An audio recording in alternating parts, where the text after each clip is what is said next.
Everybody, so the AC left the chat. You can see how that's kind of stuck out there.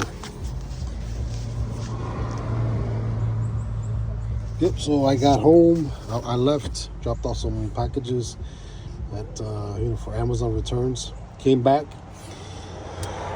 the truck wasn't cooling off, so it was barely warm. So I put on the windows. I'm like, I've been here before. Maybe it was just checking here. Maybe it was like one of the circuits, a fuse blew.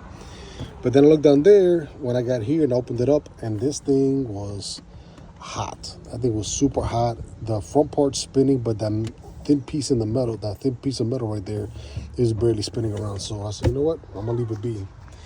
I have a question for y'all. What brand? I heard that either AC Delco or Delphi, I think, are the good brands to get.